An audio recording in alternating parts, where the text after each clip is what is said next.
just a rivalry.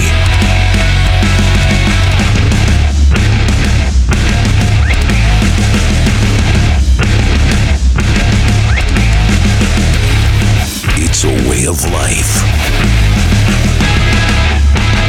Welcome to War Eagle Roll Tide.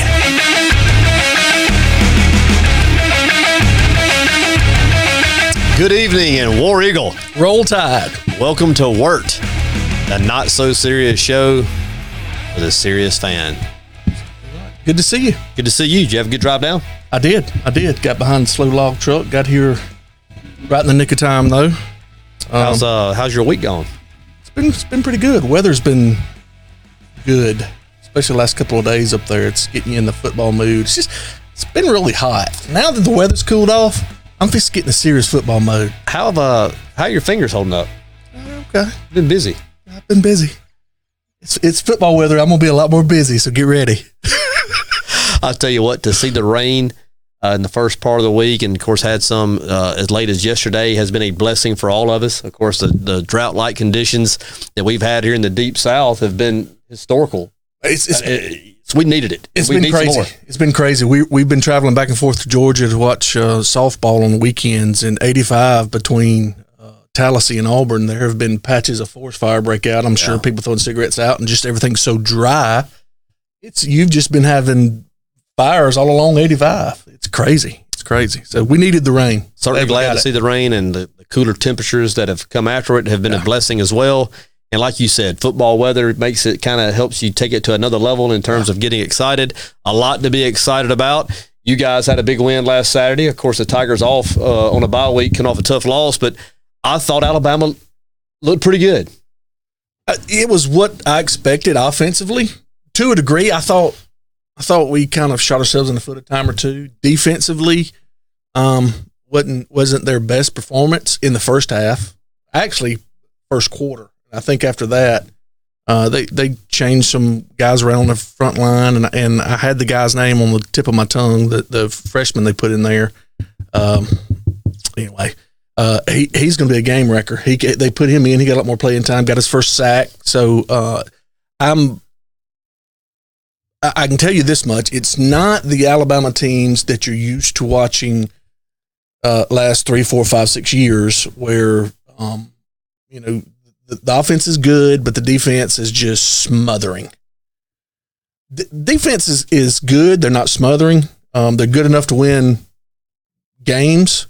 Offense is spectacular, and they're toting the note this year, where in the past I think sometimes the defense was toting the note. So it's a little bit different Alabama team, but it's fun to watch. I enjoy watching it. It's not a secret how good they are at the skill positions on offense. We've talked about the wide receivers since the first show, and those guys are amazing. I mean, you can pick your poison.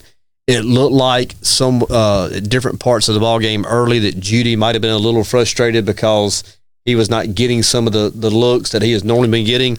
But when you come out of the gate like he did the first 3 or 4 weeks, you can somewhat expect the defense to try to take you away with double coverage, sometimes triple coverage. And when you do that, of course, you can't double cover anybody. Devontae Smith has certainly emerged. Ruggs has always been a known commodity. And, of course, Waddle had a big game Saturday. And we've talked about it. I mean, you can't cover all of them. Your only chance is to try to get to Tua, try to get him out of rhythm, try to hit him a time or two. And maybe if you get cooler weather, maybe the ball floats a little bit. It's not as accurate as it has been in recent weeks, but it's tough to handle watching it. And of course, they can turn around and hand it off to a stallion running back. A couple of them actually. I'm not so sure that the Robinson guy is not as good as the first teamer, but they are a juggernaut offensively, and they can do it quickly. But going back to how you talked about this offense being a little different than what you've seen in the past, the way the game's officiated now and the way the rules are set up, I think dictates a little bit how you probably should play offensively. You can't hit anymore. There is no contact really allowed down the field. So all of a sudden you get these athletes in space and increases, and what do you do with them? Well, I know we've joked back and forth on the Facebook page, the WIRT Facebook page, about penalties and Bama privilege and that and the other, but here's one of the things that does upset me about the officiating that you can watch from game to game or week to week.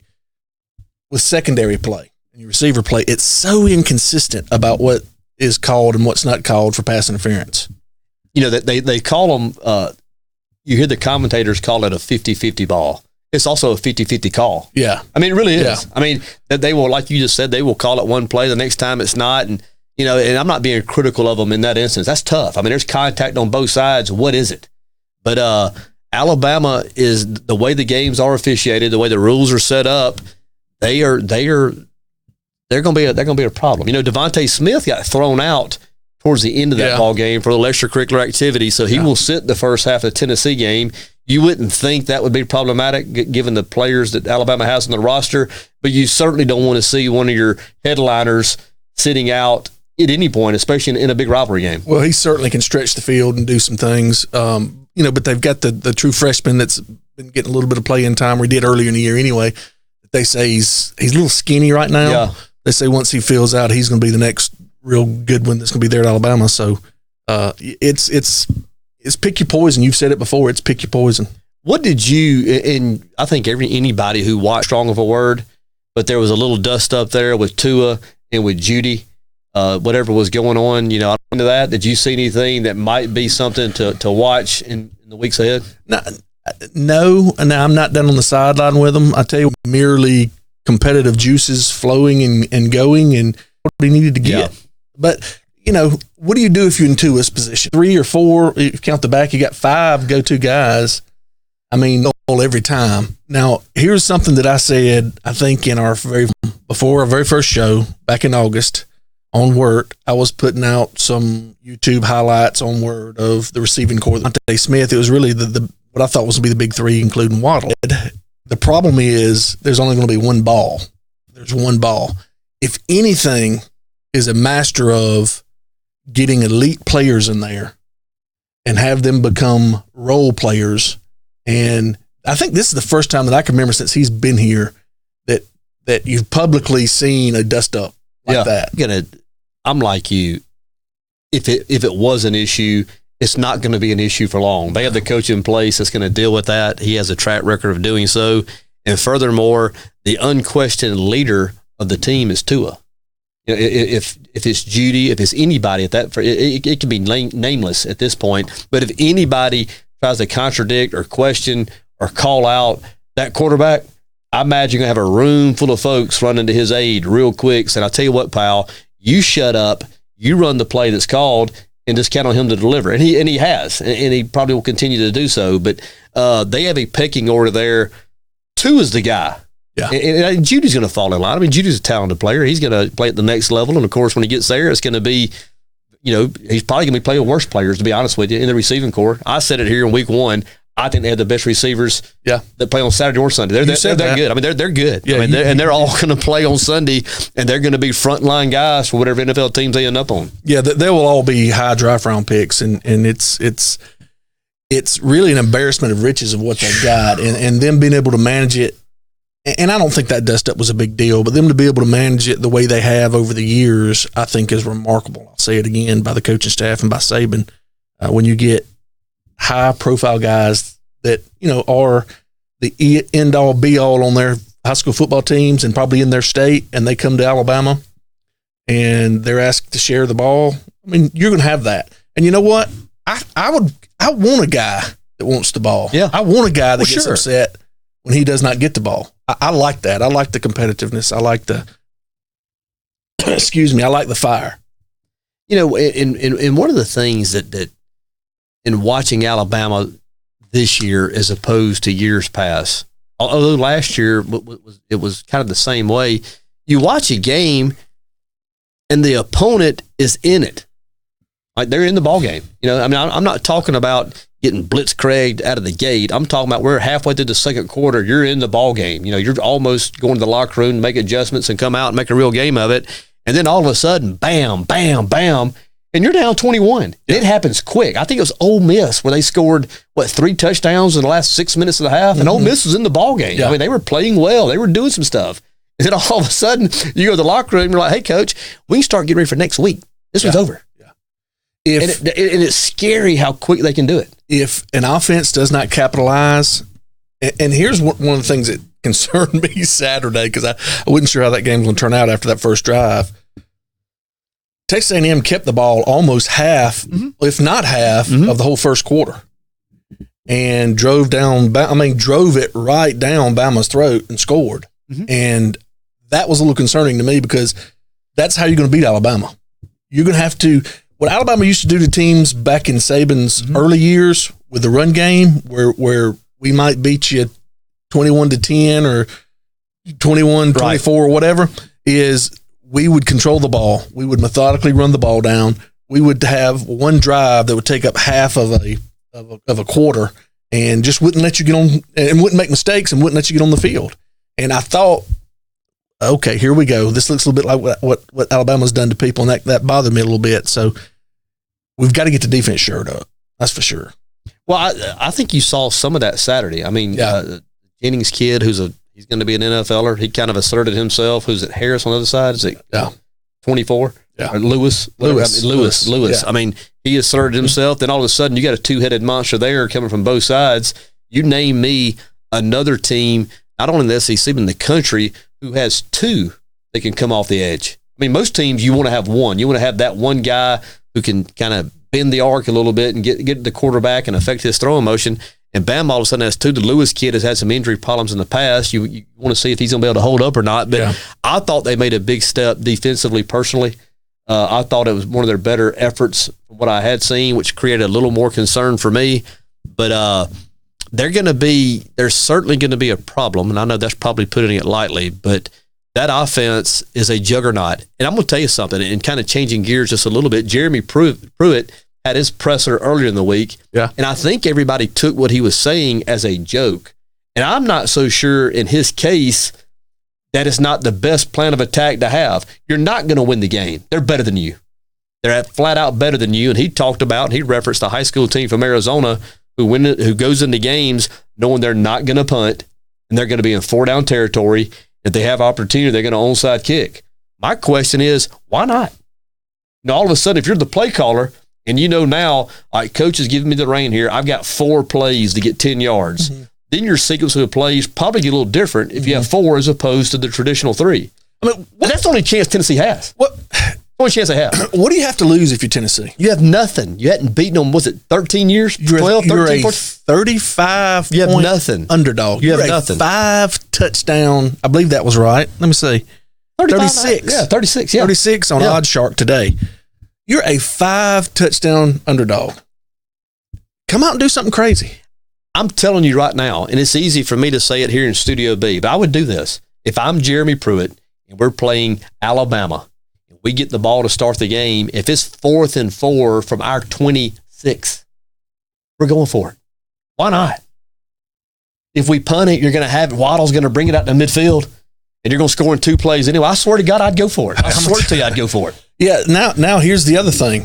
And let's go back to Texas A&M again, because we didn't touch on this enough. You mentioned a little bit. How about the punt returns and the kick returns by Waddle? That's what I'm saying. I mean, so you're punting the ball so he legitimately could have scored on all of them. He had 3 where the kicker stopped him. I'm telling you, if Jeremy Pruitt, I think, has to be of the mindset to take those risks to have a chance. If you lose by 28, if you lose by 48, who cares? I mean, who cares? If you're watching on tape, what's your defensive coordinator, what do you do? You're watching on tape. I think you have to take. I think you got to take into account first. Let me preface the question. Okay, you're the DC. You have seen there's Bama special teams. Let's take field goals off. Even Saban says he gets nervous when we kick field goals. But you've seen the kick return game. Yep. What do you do? Here's what I think you do. What do you try to take away? Here's what I think you do. I think most defensive coordinators, Alabama included, I think you go in and you don't want the top to be taken off your defense. You try to keep everything in front of you. And that's great. That's fine. So you play a zone? That's fine. So all of a sudden, now you're 10 yards off the slot receiver. Oh, goodness. Okay? And all of a sudden, he runs a 7-yard slant, and he catches it, and you're not in his hip pocket, which can happen. They're good enough. They're fast enough. They're better than you that they, in essence, take the top off by going underneath. I think you have to take a ton. I'm not talking one or two. I think you have to take a ton of calculated risk. Yeah. I think you watch a lot of tape. I think you look for tendencies. I think you try to jump those slants. As soon as you jump one, they're going to run the sluggo on you, the slant and go. And if it happens, it happens. But I think you take a ton of calculated risk to try to create turnovers, not incompletions. If you're a defensive back and if the ball finds you, you better hold on to it. If you drop an interception against Alabama, you have had a major screw up. Well, see, you and I have get not the opportunity, you got to have it. That's a fresh question. We've not rehearsed. I got here 5 minutes before we started the show, and I've got on the way down. I was thinking along those lines, and here's the way I'd do. I would glue to my receiver, and I would say, "You're going to beat me deep." And it's going to have to be a 30-yard pass, and Tua's going to have to drop it right on the money because I'm going to have a guy in everybody's hip pocket, and I'm going to have a safety playing over the top, just reading Tua's eyes. And I'm going to say, this is what we're going to do all day. And I'm going to crowd the line, and then I'm going to go man, maybe a little bit of help over top, and I'm pressing all day. That's what I'm doing. And he's going to have to beat me with perfect throws. I'm not going to give him any – he's already proven you give him a window, he will eat you up. I will say this, and this is probably a reach. This is probably grasping at straws, but you do what you can do. If you don't feel an upset, Rodney. If you're on the schedule. Crazy. I don't think that Tua has tremendous arm strength. I think he has adequate. I think it's good enough. I don't think he can sit there and really drive the ball down the field on you per se. My hope, as we get in later to the year and temperatures cool a little bit, winds begin to come up a little bit, that maybe the ball floats a time or two, like I just mentioned, and if you get the opportunity at an interception, you better catch it. Yeah. Now, he's not a John Smoltz. He's a Greg Maddox. Yeah. He can hit his spots, and he's good enough to throw it in the windows, and he's accurate enough deep. But he threw a couple of balls through his first interception. Yeah. He threw a couple of balls that didn't look real good deep. Yeah, that's why I'm thinking if I'm DC, they're going to have to beat me with 30-yard throws. I agree. 100%. I'm giving them no windows to throw I think into. You got it. And I think this goes with every quarterback. This certainly isn't, a new way of thinking or a new scheme to try to draw up. I don't think he's crazy about an unclean pocket. I don't think he's crazy about getting hit. I think you have to do whatever you can, even if it means taking calculated risks to try to bother him. If he has a clean pocket, you're done.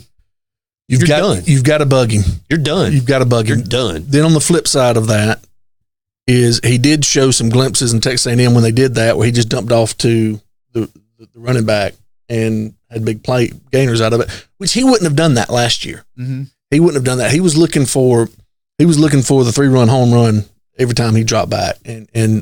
So, I don't know. We'll see Saturday what they'll do Saturday night. I think it's going to be like an 8:00 kick. Let's go back to A&M just for a second. And I'm talking about Coach Fisher and the school. And of course you hear, I haven't seen anybody in our part of the country that gets overly excited about Gary Danielson doing their football game. I personally don't care to listen to him. I've seen some Alabama people make comments at different times on the book that they're not crazy about listening to him. But A&M, I think, unfairly is being criticized for the season to this point. And I think Jimbo Fisher is unfairly being criticized to the season to this point. You've lost 3 games. Mm-hmm. Now, granted, they had a comeback win the week before against Arkansas that didn't look good, probably caused some concern, and I get it. But the 3 games you've lost are to Alabama, Clemson, and Auburn. Mm-hmm. And, we're not exactly sure what Auburn's going to be when this thing's over with. I think Clemson has certainly established themselves in years past. Alabama has certainly established themselves in years past. Losing to them is not anything that everybody else hadn't done too. Mm-hmm. And to sit there and be judgmental or overly judgmental of them at this point, I think is a little reckless, a little premature. Now we'll see. If you lose to LSU, if you lose to Ole Miss, if you lose a couple others, and all of a sudden you're 6-6 and 7-5, then yeah, maybe there's a conversation there. But to have lost 3 games and to have been to those teams, I'd like to know how many A&M people felt certain they were going to win those games. Well, there's been a lot of schedule talk. Yeah, on work, and Auburn has a difficult schedule, but it's nowhere as difficult as Texas A&M. I mean, so to answer your question, you got to think going in, if you're a sensible Texas A&M fan, that you think Clemson, we want to win, but we probably won't. Yeah. Auburn, they may have been thinking. That was a coin flip. Auburn was toss up. That was a coin flip. Alabama, probably not going to win. In their mind, LSU might have been a toss up until Joe Burrow emerged this year. Yeah. So, they've got to be thinking, if we can get through the LSU game with 3 losses. Yeah. That's a pretty good season. Pretty good season. And like I said, recruiting is going well for them. Fisher's a good coach. I'm not sure. They got money to burn. Yeah, I'm not sure they have the Jimmies and Joes that some of the other teams are having to play have, but I think it's a little premature to cash in on that investment into Jimbo Fisher at this point. My favorite spot from the Alabama A&M game, and I don't know if you saw it or not, when one of the many chants and cheers that A&M does, and they're all interlocked, swaying back and forth, and the lone Bammer sitting there, and that was classic. I'm telling you, that was awesome. Nobody would. And he was a great sport. He was looking around. I mean, that was great. Nobody would sway with that poor guy. That was funny. That was funny. That was hilarious. That was funny. Actually, not much makes me laugh out loud. That was funny. That one made me laugh out loud. It was kind of the look on his face. That was classic. That was really classic. Let's shift gears now to some other conference games. And, of course, in my opinion, the best game of the year to date was LSU Florida. That was a great football game. I'm telling you something. That was 2 good teams that played well with a lot of hype around it. Florida got down there late and couldn't finish one of those drives down there in the red zone. I thought that was a fantastic football game. Great setting, Tiger Stadium, Saturday night. That was good stuff. You know what would have happened if they would have finished that drive, right? We wouldn't be tied right now. We wouldn't be tied. I didn't even think about that. Yeah. I figured you were, come on, baby. I didn't even think about that. You did? But that was a good football game. That was a good game. I was enjoying that game. That was good. Florida's for real. I think they're better than I thought they were. They got exposed a little bit about some of their depth, but we said early in the year on the show, once he's there for a little bit, he gets his guys in there, his type of Jimmies and Joes in there, they are going to be a legit ball club. I was just like Texas A&M. I was disappointed when Auburn left the swamp. In the back of my mind, I had it that we might have just lost to a very average football team, maybe slightly below average. I wasn't sure. I thought we had the better team. I still think we had the better team and didn't get it done. But I was more scared, like, man, we just got beat by a real average football team. I think Florida's better than that. I think they're above average. I think they're above average. I think that they're going to when they play Georgia, and we're going to get to the Georgia game here in just a minute, not because they lost. I think Florida's going to be a tough out every Saturday. I think if you don't come to play when the Gators are in town, or if you're down there in the swamp, I think you could be in for a long afternoon. Yeah, he's building something really good down there. He's building something. He has athletes down in that region he can go get, especially skill guys. Speaking of LSU, and let's talk about them just for a moment. Joe Burrow. I mean, we talked about him on show number 1, probably a little under the radar, undervalued in terms of what he brings. He's more than just a game, but he is playing lights out. I mean, I think he was 21 of 24 against the Gators. Your preseason research on him, I'm telling you, man, amazing. Well, you called it before the season. He was just, I'm telling you, he is good, and he's the one that makes the thing go. They got good players around. Their receivers are good. Got a nice offensive line, but he's the one that makes that thing go. He's a good football player. Speaking of the offensive line, to me, what it looks like, first, he's got confidence, and you only have confidence like that if you have confidence in your offensive line. Yeah, and he has confidence in there, and he's staying in there, I think, more so this year than he maybe would have last year. Mm-hmm. And it's just confidence, man. He's just got that mindset and that swagger about it, and I hope they continue to win. I hope Alabama continues to win, because that's going to be one heck of a game. Of course, the Auburn-LSU game will be a heck of a game. Auburn could be spoiler. Auburn's going to have to win that game if they have any shot at and it could come down to your scenario that you talked about. Did you? And I did it. And which I didn't think would happen. We're going to get to that in just a moment. I wasn't sure that Orgeron was the guy for that job.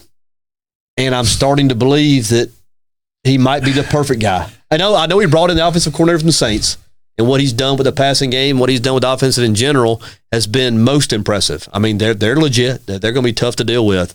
But I don't know. I think he gets it, and I think they get him. It seems like a good fit. Of course, it always does when you're undefeated, but it seems to me like it feels right down there. Yeah, it is. And I think they were rooting for him. I think everybody was, from the administration to the fans to that's his home state. Yeah. He wanted to play there, didn't get an opportunity. I think he went to Nicholls State and played. Mm-hmm. But LSU was his first love. So this is kind of like a Mike Dubose success story. Yeah. Really, if you look at it. But what kind of buffoon is Paul Feinbaum? Did you see what he said? I don't know that I did. He said, to date, I think he said to date anyway, but I'm going to imply that Ed Orgeron is the best coach LSU's ever had. Well, he's stirring the pot. Right. We all know who was down there, who won a ring down there. I mean, first of all, you take that guy out of the mix, and I might could back. They hadn't had many. They just haven't. I mean, Curly Hallman. I mean, is that who you want? Archer. Denario. Yeah. So I mean, yeah. He always seemed to me like a pizzeria owner instead of a football coach. Yeah, he's saying that to stir the pot. But LSU is certainly looking the part. They don't seem like they're slowing down anytime soon. I like Ed Orgeron. He fit, like you said, he fits down there, and he's got character. He's not, Saban can be dry. That's what's one of the knocks about him. I miss Steve Spurrier. I miss those days. For you younger generation, if you weren't around when Steve Spurrier was at Florida and they were a freaking machine down there. Oh my God! If we would have had this show then, we could have had a lot of fun talking about things. Did you see the write-up? I think it came out this week, or I saw it this week anyway, with Saban. He trolled him? Yeah, trolled him. Tell it. And that was when he was at LSU and won the national championship one of the years, was that 2007? It was 2003. 2003. They lost one game that year. And it was to the old ball coach. Yeah. Spurrier got him, and Spurrier congratulated him, of course, on the national championship and wished him luck in the game the next year and let him know that he knew that it'd be a revenge game. He said, "You might have won a championship, but you didn't beat me." You didn't beat me. Yeah. That's classic Spurrier. I love it. Classic Spurrier. I love it. Now, probably the biggest news from the weekend is between the hedges, the Georgia Bulldogs getting rocked by South Carolina. And we talked about the importance of turnovers. From throwing 3 interceptions, 2 were errant passes. The one in overtime hits the guy in the hands. And, of course, it goes up, and the defensive back was able to hold on to that one as well. But what a shockwave sent not only through the SEC, through the country. I mean, Georgia has a complete football team. They did not show it Saturday, but they have a complete football team and got beat by an outmanned South Carolina football team. Well, I've praised you a little bit. Now I'm fixing to call you out on something. I know what's coming. You said Georgia had the best offensive line in the SEC, if not the country. I did. I don't know, because I don't follow Georgia, so I don't know if that was their starting guys, if they had guys hurt, or if that was their crew. But I'm going to tell you what. The interceptions hurt, but that South Carolina defensive line wreaked havoc. Was manhandling them. Yeah. Mm-hmm. He didn't have time to turn around. One of the interceptions he said he was trying to throw out of bounds. I just couldn't get enough on it. But I was in Georgia sitting watching a softball game, and the people around me were Georgia fans. And I have ESPN app. They were checking their thing, and as I was listening to it, more and more started kind of coming behind me, and they were not happy.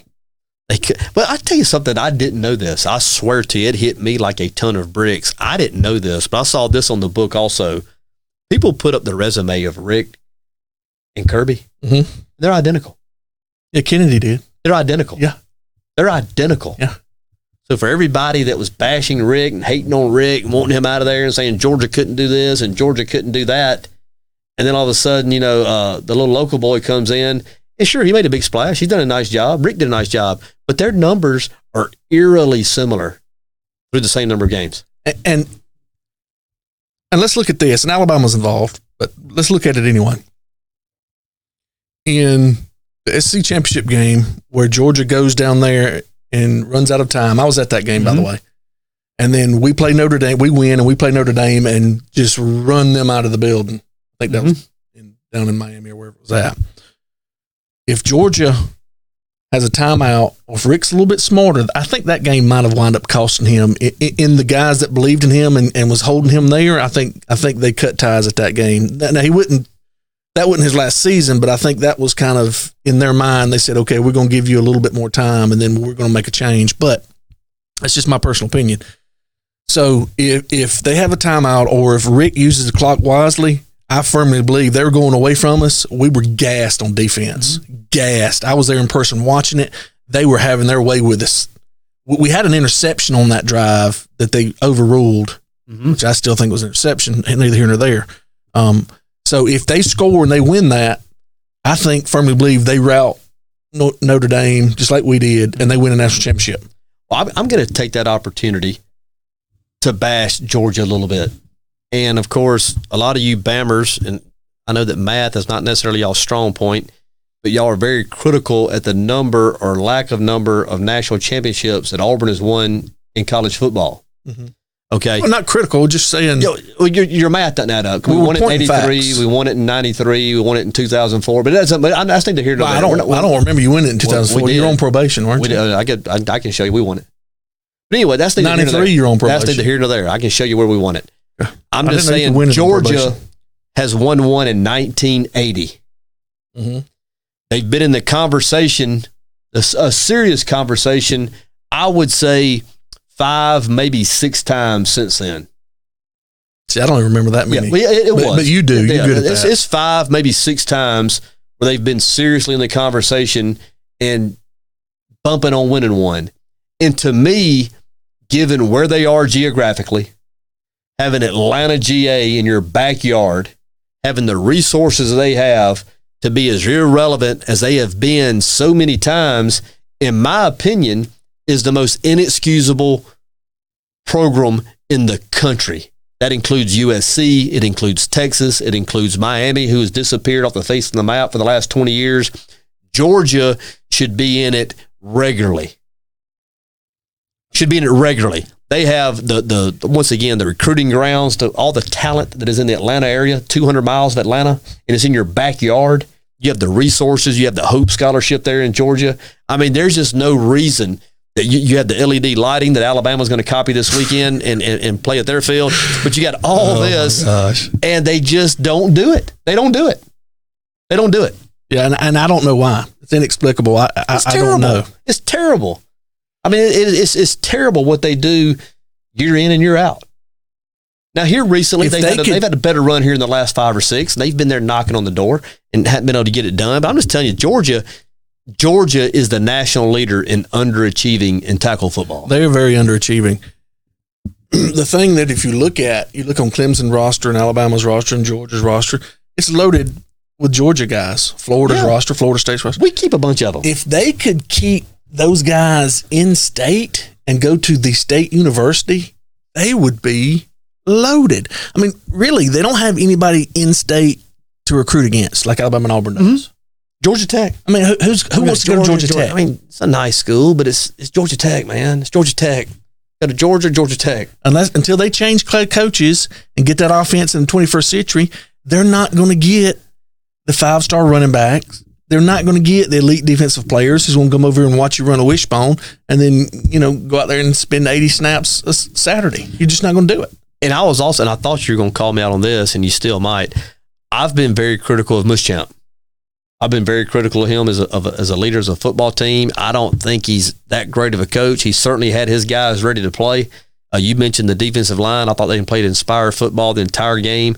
They're the reason, in my opinion, that unit, that defensive front, was the heart and soul of that effort last Saturday. And I think even though you had the turnovers in the secondary, the way those guys competed and played up front, I think served as the catalyst for them to go in there and get it. The field goal kicker did all he could not to take the win. But, of course, the Rodriguez kid missed a couple there late. I think it was his first 2 misses of the year. So, congrats to the Gamecocks. What a huge win for them. And, of course, that'll turn the East upside down a little bit. That Florida-Georgia game all of a sudden got real big. And don't sleep on Missouri. We said this after week 1. They lost to Wyoming in the opener. Their offense is really good, especially in the East. Especially with Tennessee still being down. Basically, you got Florida and Georgia to deal with, maybe South Carolina to a lesser degree. Don't count out Missouri. I have to rolling tape, Ken, because this won't happen much, what I'm about to do. I have to apologize to Missouri because I said they were going to be garbage at the beginning of the year.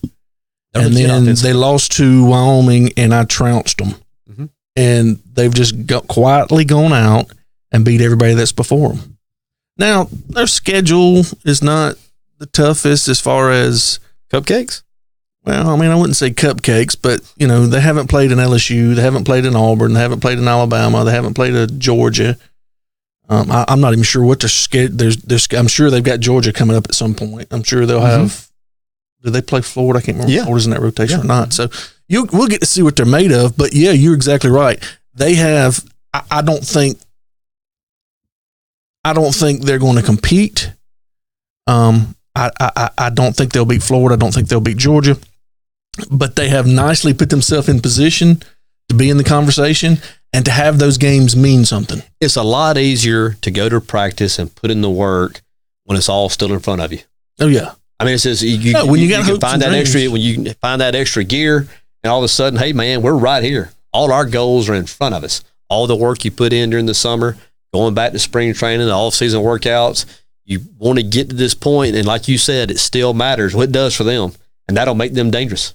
That'll make them dangerous. How, as a college player, if you get up and you just suffer a loss, and let's say you're, you know, in the top four, or top four means something. Yeah.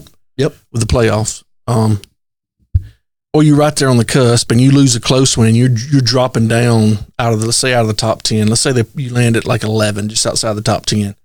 How discouraging is that? Now, some teams will have a path to get back. Auburn will have a path to get Auburn's back. got a path to get back. Florida's got a path to get back. Auburn has hit their bogey or mulligan. They don't have another ball to waste.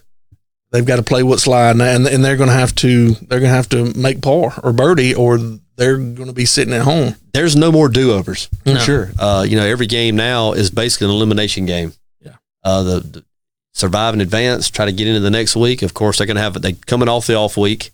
Have Arkansas Saturday. It's a game they should win out at Arkansas. I can be honest with you, and of course, anybody that's watched them over the last decade, we have had some issues with Arkansas. And shouldn't. We've gone into that game having the better team a lot more times than not, but at different times they've gotten us. They've popped us. I think Arkansas has some skill position guys who can cause problems. Their receivers, I like their receivers. I think they have very inconsistent play at quarterback. Mm-hmm. My hope is that Auburn's defensive front can be disruptive enough to cause some issues there again.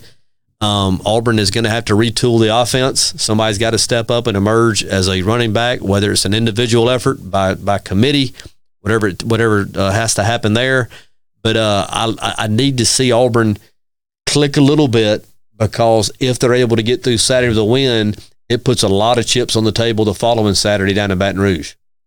I don't think they'll have a problem Saturday. If they do, then there's more of a problem than you realize at Auburn. Well, I don't think, when I say problems, I mean, Auburn can be had. I mean, Auburn is not a complete team, in my opinion. I think they're good. I mean, I think they're gritty. I think the secondary can be had. I think they've shown that through the first half of the season. I mean, there's one, maybe two players, in my opinion, in Auburn's secondary who are going to get a chance on an NFL football team. And when you're talking about some of the teams and some of the guys you're going to be playing against, if you're an NFL football player and I'm not, okay, you're better than me. Something's got to go my way for me to have success against you, either a favorable call or an errant throw from the quarterback. And, of course, that's why I mentioned Auburn's defensive front can help mask some of that on the backside. Yeah. All of a sudden, if a quarterback has to get it out quicker, then I become a better defensive back. Well, I'm not necessarily a better cover guy, but I become a better defensive back because a quarterback's doing something he doesn't want to do. And the offense has to score to win, but I'm going to put a little bit of that blame on whoever called the defensive game against Florida, because I like Britt. I like that linebacker off Britt. Yeah. He's a space eater. He's got good speed. I mean, I would have been blitzing. I would have had some sort of blitz package going, a lot more than what they did down in Florida. And you paid more attention to it than I did. I didn't see them blitz a whole lot to try to help out. That's one way, as you said, that you can help a weak secondary. We did it at Alabama for years when secondaries went what they needed to be. Well, one of the things that I saw, and you mentioned, that's a good point that you made. I like Dan Mullen as an X's and O's guy. Do I think he's a great person? No, I don't. Would I want to hang out with him all the time? No, I wouldn't. But if you're watching from a football standpoint, the way he created the matchups he wanted, the second play of the game, He got the fastest player on the field matched up with Britt, the linebacker. He knew he could get in a formation. That's how Auburn was going to line up. The guy threw a 7-yard pass, and he ran out of the back of the end zone 70 yards later. That's coaching. That's what coaching can do for you. When they had the long touchdown run, they had quads to the left. Auburn makes a shift over. Britt's in center field. He misses a tackle. The guy runs 90 yards out of the back of the end zone. So once again, he created a matchup where, hey, if my guy can make one guy miss and run through a tackle like he did in that instance, Tut was coming over the top. Not Tut, I'm sorry. It was Thomas, number 24, came over the top, couldn't get him out of bounds, runs out the back of the end zone. That is coaching. That is matchups. That is scheming. That is X's and O's in your opponent. And I applaud Mullen for that. I mean, you have to do it when the other team, once again, in my opinion, is a little more talented than you. You have to be able to do that. You have to be able to dial that stuff up. And to his credit, on that Saturday, he did. Arkansas will be in that same boat with Auburn Saturday. Auburn's going to have the better football team down there. They're going to have the most talented team. They're going to have more better players. You know, can he dial some stuff up and create some matchups and create some problems? We're going to see. I think Auburn will have to do that when they go to Baton Rouge. I think LSU probably has more better players than Auburn. You know, Gus will have to be on his A game, and hopefully he will be. Of course, first things first. I just want to go down and beat Arkansas. I'm not worried about covering a certain number. I want to look solid. I want to look for some growth. I want to see Nix improve, and then we'll see what happens moving past that. But I do look for Auburn to win the game. Certainly need to win it and need to look good doing so. Okay, you know me. You know I'm kind of a sit back and look at the pieces of the puzzle kind of guy. So I'm gonna float something out here to you. Okay. One piece of the puzzle early in the year, I said, and this has to do with Arkansas and Auburn. Okay. Mm-hmm. Jimmy Raines was interested in Bob Stoops. Okay. So that's out there. So that's one piece of the puzzle. Okay. So just put that on your table. If Arkansas's coach, what's his name? Smith? That isn't it, or Johnson, whatever his name is. He's doing a terrible job. Arkansas is Malzahn's home state. Yep. That's he's their Ed Orgeron. Okay. I think maybe they made a slight run at him in the past at one time. Auburn pointed up a lot more money, and they kind of enticed him to stay. Mm-hmm. Okay, so now he's sitting here. He's in a different position personally, financially, emotionally. If it doesn't work out in Arkansas with that coach in a year or two, Gus loses a few games this year. He gets turned up. What do you think the chances of him leaving Auburn and going to Arkansas if the stars were to align and those pieces of the puzzle were to come together? Okay, well, I can see it happening. Okay, I'm never going to say never. And you and I think it's fair to say, have been very cordial to this point. Yes. Well, now I'm going to educate you a little bit. Okay. Come with it, Big Daddy. Coaches from Auburn get fired from time to time. Mm-hmm. Coaches from Auburn retire from time to time. Right. But one thing that doesn't happen and has never happened is you may be unemployed by the university, right, but you never leave Auburn because it's such a wonderful place to live. Do you know where Gene Chizik lives? Or because you're still on payroll. You know where Gene Chizik lives? He lives in Auburn. Do you know why? Do you know where Tommy Tuberville lives? Do you know why? He lives in Auburn. Well, that's because his son's there. You know where Terry Bowden still has a home? In Auburn. Do you know where Gus Malzahn is going to continue to have a home, whether he coaches there or not? Auburn. Now, at Tuscaloosa, you can't get out there quick enough. It has that inner city element to it, and you can't get there. All you want is their money. That's all you want is the money and the copycat lights you're going to have this weekend. They have them at San Francisco in Georgia. So I know where you're going with it, and I understand what you're saying. That's a legitimate question. He may not be the coach at Auburn, but he's going to live in Auburn. Feinbaum's still 3 huddle houses, Waffle Houses, and that's where he's going to stay. Feinbaum's still 6 months away from posing that question, but you can mark it on your calendar, folks. The question that was just asked at whatever time it is, 7:45 on October 17th. Feinbaum will ask in 6 months after the season's over. Well, let me also, since we're talking about Gus, that's fine. Let's talk about Gus. The Arkansas rumors will start. Okay. Do you think Kirby Smart is a good coach? Not a great. Do you think he's a good coach? Depends on what he's coaching. Head football coach. I don't know. And that's not a good not a good That's endorsement fine. at That's this fine. point. That is Because fine. he's in season 3 now? Yeah, that's fine. Yeah, season 3.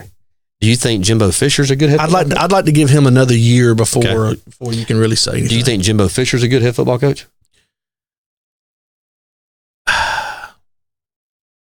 I think, and I know where you're going with this, I think Jimbo Fisher is a lot like Kirby. It's according to what he's running and what he's coaching. Okay. Which, by the way, Jimbo Fisher was an OC for a Long time. and for the man in Tuscaloosa. Uh-huh. Kirby Smart was the DC for the man in Tuscaloosa. Yeah, he was. He has made rich people out of a lot of average coaches. If you could have them two back as being OC and DC and Nick with the talent he's got up at Alabama, it would be phenomenal. But the problem is they'll have success and they get poached. I don't know that they have the CEO mentality, and in major college football, that's what you need. Well, let me say this. All these guys, all of them, you add up how many times they've beaten Nick Saban.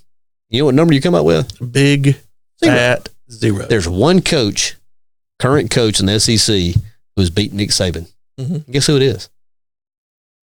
It's Gus Malzahn. Right. So I understand why y'all want him gone. I get it, because when he's gone, he's the last threat in the conference. I've told you. He's the last threat. I've told you, and I've said it on here, and I don't want him gone. Yeah, you do. I enjoy it. No, you don't. You I want him enjoy gone. it. You need him gone. And The question I simply asked was,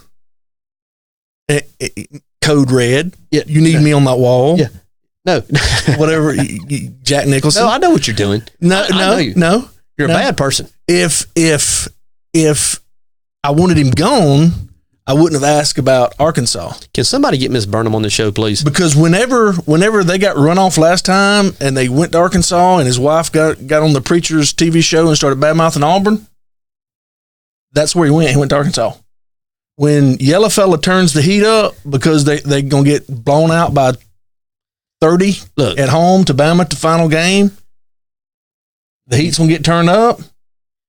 You want him gone because y'all don't want anybody to challenge. You want Cupcake City after Cupcake City. You don't want to challenge. I've never seen, and I'm going to tell you something. You used to be a competitive person. You really did. You used to like a challenge. You used to like to have to earn your keep. And you've turned into the biggest damn cupcake that I've ever. And it infuriates me, man. I'm telling you, it infuriates me. Well, Gus Malzahn is as good or better than any coach in the conference. I'm sorry, you get your feelings hurt.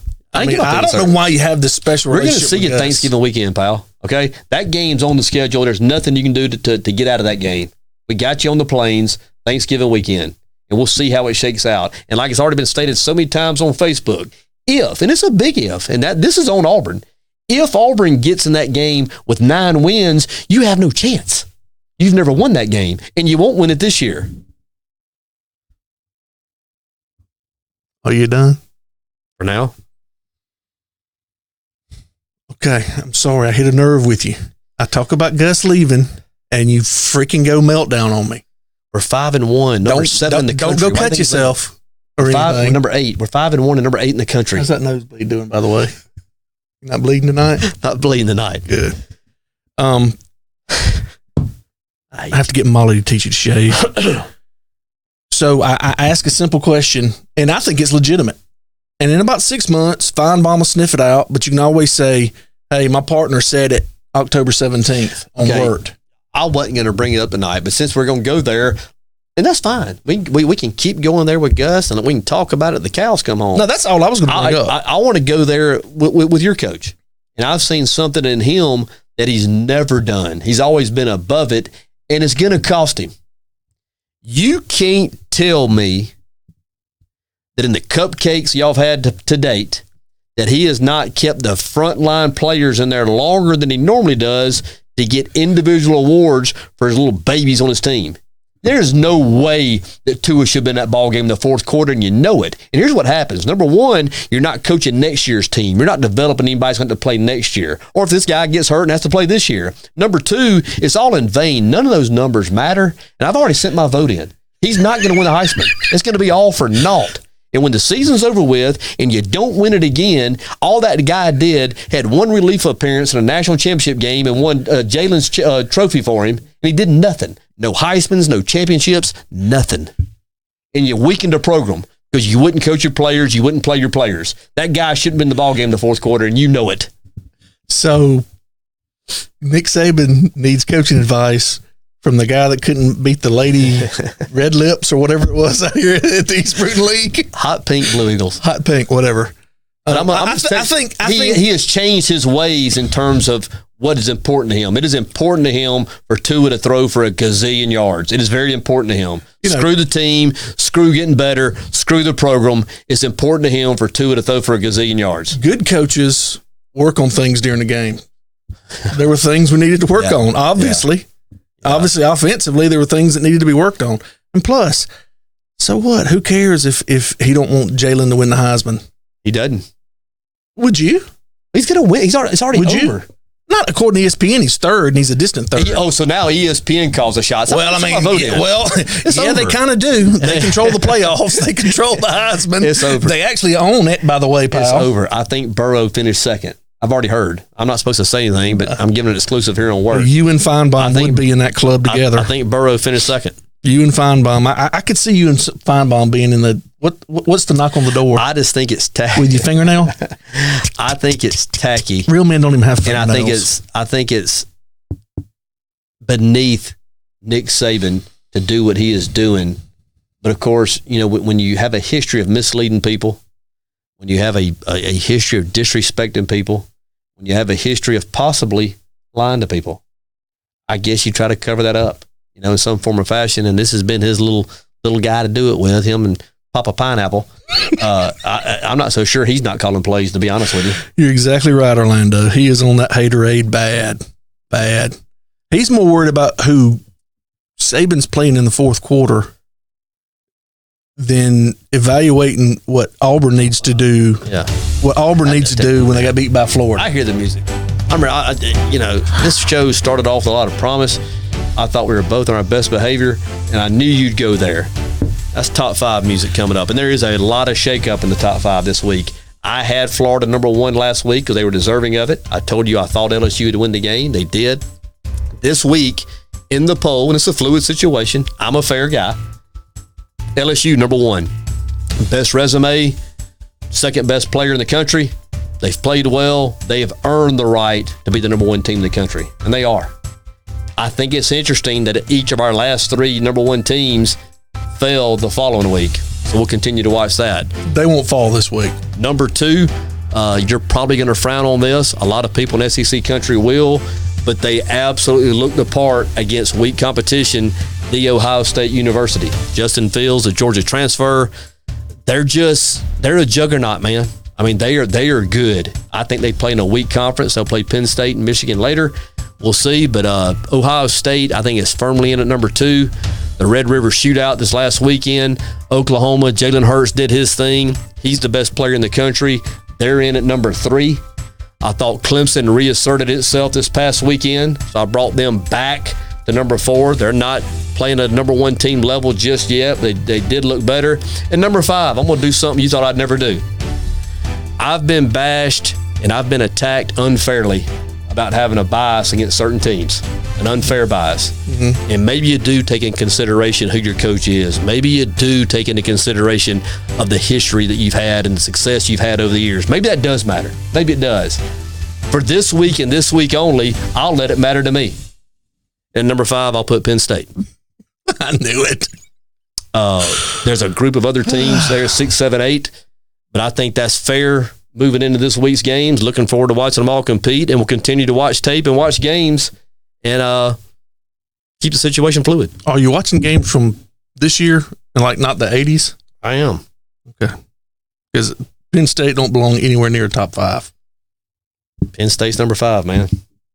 Coach Franklin's one of the greatest coaches in the country. Maybe in 1970. Well, I thought Jimbo Fisher was. He's the greatest. Coach Franklin's in that conversation as well. If we ever had to change coaches, he'd be the one that I'd like to see come back to the Plains. Mercy. All right, let's get to our running. You and I are both 3-3 on the year. Mm-hmm. This is for entertainment purposes. Boy, there are a group of people. I started terrible. There are a group, and of I have people. made a comeback. You have. There are a group of people. Give me some props. You have. There are a group of. It kills you to say, man, you've done good. There are a group of people who put out a number every week, and that number is how bad they think one team might beat the other. Entertainment purposes only. We're not advocating, not condoning anything, but there is that group, and each week we have picked a game based off those numbers. We have both picked correctly 3 times and been incorrect 3 times as well. Mm-hmm. So going into it, do you want to take the first game this week, or you may take it? Go ahead. I'm going to choose to take the Florida-South Carolina game. There's a group of people that think Florida is 5.5 points better than South Carolina. I think Florida's even better than that. I think they had a tough loss last week against LSU, had the big win the week before. Emotions are going to be a challenge to get up for a 3rd week in a row. Carolina coming off the big win over Georgia. Can they get together and do it again this week? I don't think they can. I'm actually a believer in Florida now, and I wasn't 2 weeks ago. But I believe in Florida after the effort they gave in Baton Rouge, and I'm going to give the 5.5, and I'm going to take the Florida Gators. I agree with you. I think that's a small number. South Carolina coming off a big win. I think that kind of put glitter in some of the, crooked nose guys out there, and they're not seeing straight, seeing clearly. I think Florida will beat them by double digits at least. All right. Other games in the SEC. It's all SEC matchups this week, by the way. Okay. It's no out of conference. Arkansas and Auburn. Auburn is given 17.5. I checked this today on Odds Shark or whatever it's called, so it could change at the time. Excuse me. I'm not going to pick that game. I couldn't get a good feel on that number. Auburn, after coming out in the Florida game, I'm just not sure what they're going to have as far as offensively goes. I think Arkansas can do a little bit what we talked about earlier in the show of maybe running the ball a little bit and controlling clock. So I think Auburn will win. I just don't know that they'll win by 17.5. Now, winning and covering is 2 different things. Yes. Do you know what Gus's record is coming off a bye week? I have no idea. 7-0. Oh. And that's the thing with Auburn. That's the thing with Gus. He'll install things, so you just don't know how to go with that. So if you're going to bet on it, if you're going to use it for entertainment purposes, then with the information you just give, you would probably want to take Auburn in that game. LSU, Mississippi State. Mississippi State is getting 19 points. That's in Start Vegas. A lot of cowbells. A lot of points. 19 seems high until you really look at Mississippi State's team. Mm-hmm. I think Joe Burrow will pick them apart. They may have a 21-point lead at halftime and cruise from there. Do we know what the weather is going to be like in Start Vegas? I don't. We're expecting some tropical depression stuff here in Lower Alabama. I don't know if they're going to be getting it there. I would check the weather on that game. That could be interesting. Well, if it's sloppy conditions, that could be interesting. That's a good point. But still, I think LSU's got a good running game, too. Yeah. That would only affect the line. It's not going to affect the outcome. Yeah. No, that's right. I agree. LSU's going to win that game. I agree. Missouri Vandy, that's a snoozer of a game. We talked about Missouri, how they're pleasantly surprising, and they are 5-1, 6-1. They're going to light them up. They'll be whatever and 1 after this game. Vanderbilt, they're a 20-point favorite. I would take Mizzou on that. Georgia, Kentucky. Georgia getting 26, I would load up on them. I think they're going to come out and gonna be angry. They're going to hammer them. I would load up on them. Bama and Tennessee. Bama is a 5-touchdown favorite. And how many times have they beaten them in a row? Isn't it 12 or 13 or 14? 12 years. There's a bunch. Years in a row, yeah. That's insane, man. Well, I mean, if not for lucky block punts, it would only be. I mean, that's 11 in a row or whatever it was. That's insane. What happened to Tennessee, man? That's a lot of points. If I were doing this for entertainment purposes only, I would take Tennessee in the points. I just don't think the Saban's going to put that kind of points on Pruitt. He doesn't need to, and I don't think he will. Tua's going to be playing late in the 4th. Well, he may be. You don't win the Heisman by handling it off. He may be. They'll get a comfortable lead, and then you'll see run time. That's a real big number. That's more than 5 touchdowns. That's 36 points. I just don't think he'll do that. Devontae Smith's out the first half. Will it matter? No. Okay.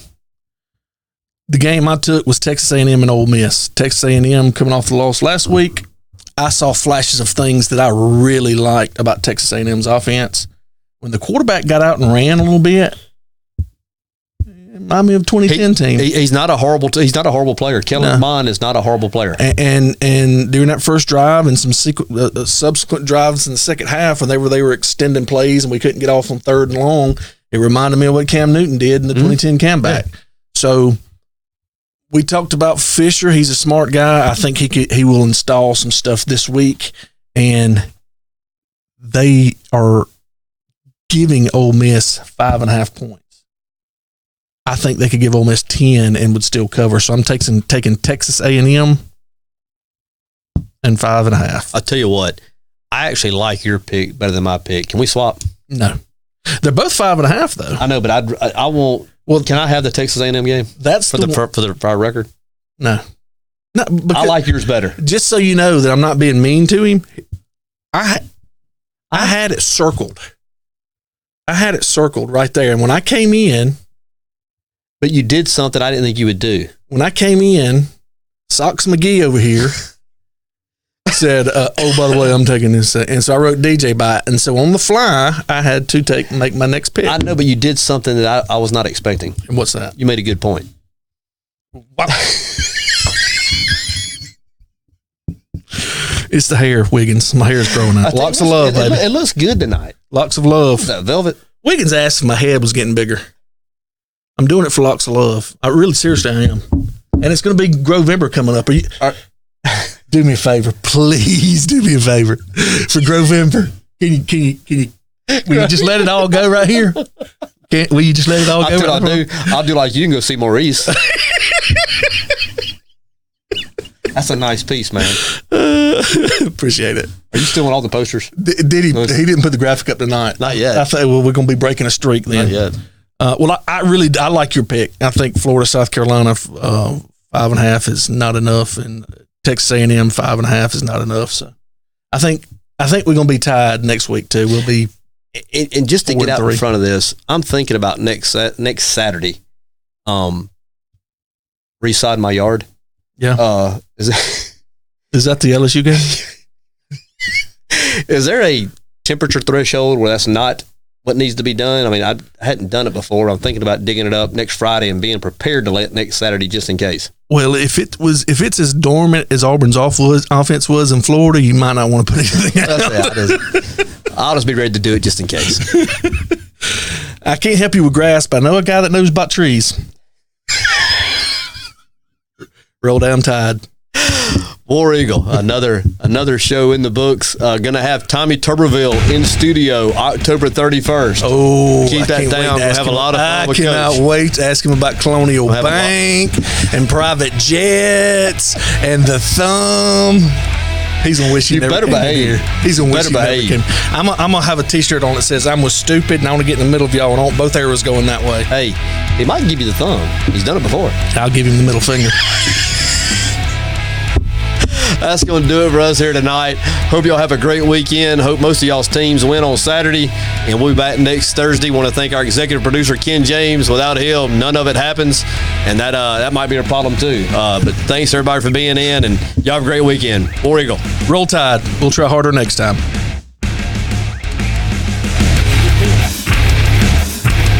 A&M is the pick of the week. That's easy money.